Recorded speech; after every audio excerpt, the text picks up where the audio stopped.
Hi there, I'm Kendall Hoeft and I am a life coach, and in this video we're going to be talking about overcoming perfectionism. If you've been tuning into my other videos in this series, you know that we've talked a lot about perfectionism, understanding perfectionism, the connection between perfectionism and procrastination, perfectionism and the fear of joy. And in this video I'm excited to present to you some ways of overcoming perfectionism. It is a destructive, compulsive, emotional behavior, and just like it took a long time to develop that way of thinking, that way of being in the world, it's going to take a journey and a process and time for us to overcome and for us to begin to renew and reprogram our minds so that we're not holding ourselves to these impossibly high, strict standards. So the basic problem with perfectionism is that a perfectionist sees their self-worth in terms of their doing, not their being. So my self-worth is connected to how much I can accomplish, how perfect it is, how idealistic it is. And so because I'm trying to find a sense of worth and value through what I do, I can never really do enough to finally be perfect, to finally feel okay in the world. And so that's the first place, that's the first way that perfectionism is so destructive, is that it's really a lie about our who. And we know that we are human beings, not human doings. Hi, babe. We know that it's about our who, not our do. So if I, in my identity, am good to go, if I have a sense of worth, if I have a sense of value and confidence in who I am, that's unshakable. I could go out there tomorrow and fall on my face and I'd still be awesome. I could mess up. I could be imperfect. That wouldn't affect who I am as a person. That would just be a silly thing that happened, right? So we can let ourselves off the hook from this stuff. Another thing that's really important that you can start to practice is celebrations. Celebrating when you reach an attainable goal. So I'm going to write a paper. I didn't say perfectly. I didn't say it'd be the top paper in the program. I didn't say I'd get an A+. That's out of my control. And I'm kind of done trying to control, those kind of things and trying to be perfect. So I'm going to write a paper. I'm going to go outside today. I'm going to go on a walk. Well, that's got to be 6 miles and I've got to get it down 8. No, I'm just going to set a reasonable step, an attainable goal. And when I finish that thing, I'm going to be conscious and aware of that achievement or that accomplishment. I don't even like the word achievement because it kind of triggers my old perfectionism. And I'm going to celebrate. I wrote a paper. See the perfectionist voice. Oh, it could have been better. Oh, you could have added to that more. Oh, I didn't like the bit about this. Or next time you should do this. I wrote a paper. I wrote a paper. Drinks on me. I wrote a paper.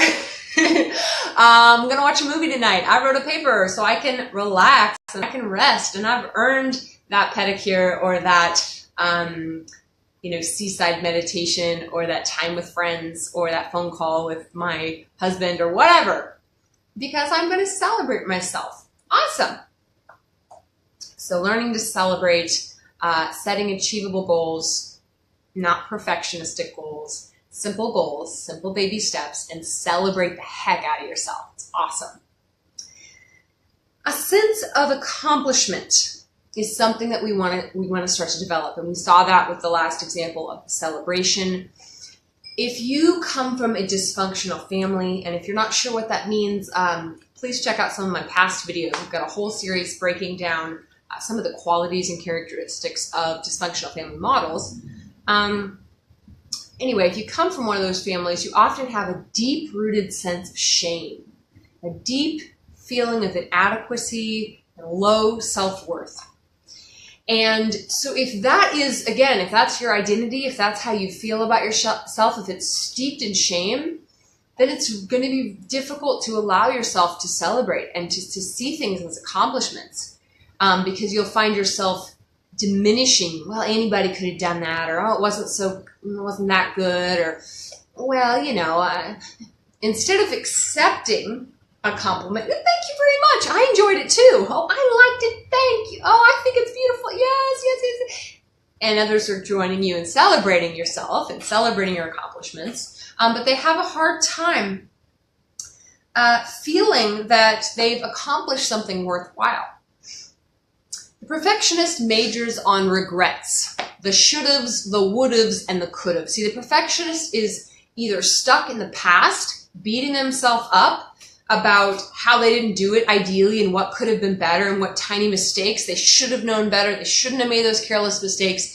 This comes from our childhood. I've told you before, but I had a grandfather who berated me when I made simple mistakes, and kind of shamed me for that. And so this is where I get some of my perfectionism. But oftentimes we do have these characters that, you bring home the report card, you got all A's and a B, and it's all about that B. It's all about that. What was the problem there? I thought we had that shit together. Why wasn't that settled?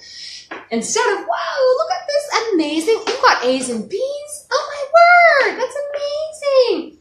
Are we seeing the glasses half full? Are we celebrating our accomplishments? Or are we just hurting ourselves and living in this really damaging compulsion of perfectionism?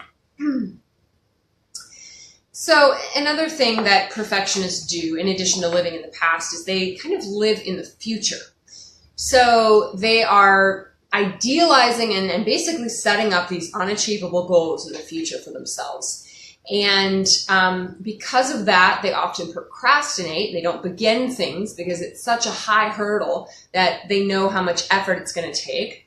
And then they also procrastinate because they feel if they put it off and they only give themselves, say, a day or some unreasonable amount to finish it, then they won't be judged so harshly from the outside world and themselves because, oh, I only had a day to finish it. So, don't judge me by this. This isn't how good the project could have been had I had more time.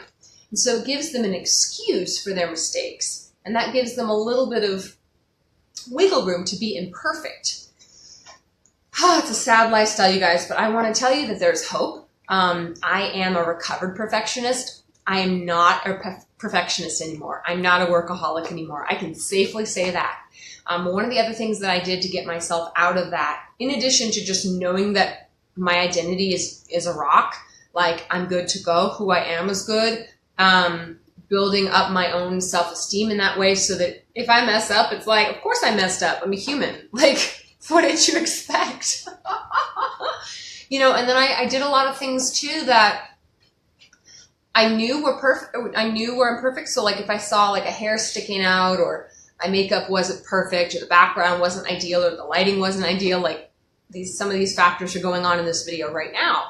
And I'm aware of that, but I consciously leave the imperfection because I like what that's saying to the world. I like what that's representing to the world. Hi, B. I like that it's saying, it's okay to make mistakes. It's okay for things to not be perfect. And to be a person that says, I'm still good with myself. Like this, having a hair sticking out or not wearing makeup one day, whatever, it doesn't affect who I am. And so I like representing that. So we learn to celebrate our accomplishments. We learn to set reasonable goals for ourselves that we can achieve and then celebrate. And we learn to develop this sense of self-love and self-value so that we're not shaken by making errors. I want to tell you another tip that helped me, and that is I've taken some words out of my vocabulary. I took the word failure out of my vocabulary. It is impossible for me to fail. Every time that I do something, that's success. Every time that I get up in the morning, every time I step outside my front door, every time I, show up at a job interview, that's me succeeding in that I put my name out into that atmosphere. Everything else is I can't control. Lord, help me to accept the things I cannot control, right? To change the things I can, to do my part well, but the wisdom to know the difference and to not hold myself responsible for the outcomes of my effect. So just being easier on ourselves. I took the word failure out of my vocabulary, even if I guess what some people would consider failure. To me, that wasn't a failure. That was like Thomas Edison said when he was experimenting, right? He said, I didn't fail. I found 99 ways that it doesn't work. Great. I checked those off my list and I'm closer to finding that way that does work. Every time I did it, I got more valuable information. So it's just a really great perspective shift there. Some other words I took out of my vocabulary is should, ought. Any of those, let's see if I have more on my list here. Could've, should've, would've, if only, these moralizing obligations, they just stand to put pressure on us. And we get to say no to those words. And we get to say, I'm going to focus my mind on what I did that was amazing. And more importantly, who I am, which is way more amazing because anything I do flows out of my flows out of who I am. So it's not I should have done this. I don't have a moral obligation to do this differently. No, yes, there's possibilities. I also encourage you guys to watch your verbiage, watch the words that you're using. I hear all the time, shame on you. Well, shame on you.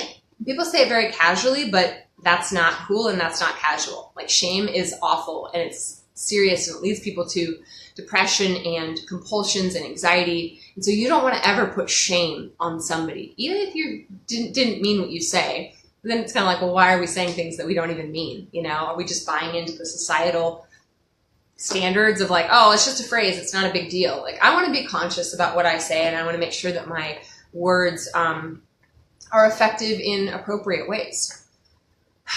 Also, I hear, well, you should check out such and such, and this might sound overly simplistic to you, and that's your choice, obviously, as to your opinion on it and what you choose to do with this information. But I don't say you should check out this movie or you ought to go down there and see her. No, there's no moral obligation for that person to see the movie. There's no moral obligation for them to, do you see what I'm saying? So I just zipped those words out of my vocabulary. And I'll give you a few more. Those ones are more important, but I also took words out of my vocabulary like excellence and achievement and even the word work. I had to reshape and change the story around it. And now I see work as creative work. I see it as the product of love and passion and joy and as a fulfilling practice rather than hard work, labor, manual labor, this grueling, strict thing that I was forced to do. All right. The completion question. A lot of times perfectionists struggle suffer with completion anxiety because it's well, if it's unfinished, then it can't be judged, right? Once I say that I've completed this piece of art, then people are up for grabs to criticize it and say it could have been better. But if I leave it unfinished, then it's yeah, I'm still working on that one. And so it's really that inability to let your work go and to put it into the atmosphere and to be comfortable. Finishing is not frightening. Finishing is the goal. So guys, finish your artwork, do your thing, sing your song, dance your dance, go to your job interview, wear that outfit you've been waiting for, reconnect with that relative. YOLO, people. We only got one life to live. We only have one life to live. Let's go and do it. We've only got one life, so let's go hard till the day we die. I love that song. So things were meant to be finished. And it being finished doesn't mean that it's even the best possibly overanalyzed, double-checked, ultra-edited version of itself. I kind of hold the Whitman-esque viewpoint in Leaves of Grass where it's this ever-living thing, where it's even when I've published a poem, I could still go back and edit that thing, I'm sure. But the point of art isn't over-editing it. It's letting it breathe and letting it live and continuing to create and continuing to expand. Because if we get stuck in perfecting and overanalyzing and criticizing our art, that's just going to suffocate it. And we're going to be working on one piece of art and kind of holding that with such an iron fist that we're not able to create and move and flow and breathe and go to the next art form. And so a lot of times employers actually like to hire non-perfectionists because their workload I mean, their work value and their workload is often like more because they're actually able to do things. They're actually able to finish things on time, and they don't have so much fears of being judged. So I hope that those tips help you guys to overcome your perfectionism. Know deep inside that you are enough, that you are okay. And go ahead and put your B+ into the world. Forget that A+. Forget that striving for that unachievable. And you just do your thing. I'm not going to say do your best. It's another word that I've taken out of my vocabulary because to me, your best, well, what's my best? I could have always done better. And again, it becomes this unachievable thing. And it's very mysterious and aloof and unattainable. So I just do your thing. Show up, be you, do your thing, drop it like it's hot, let the chips fall.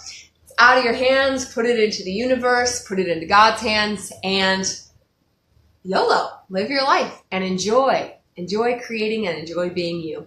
I love you guys. Hope and freedom. If you are watching on my YouTube channel right now, I encourage you to subscribe to this channel. I'm going to be making a ton of videos coming out on lots of great topics, and I'd love to have you joining in for those. Thank you so much. Bye.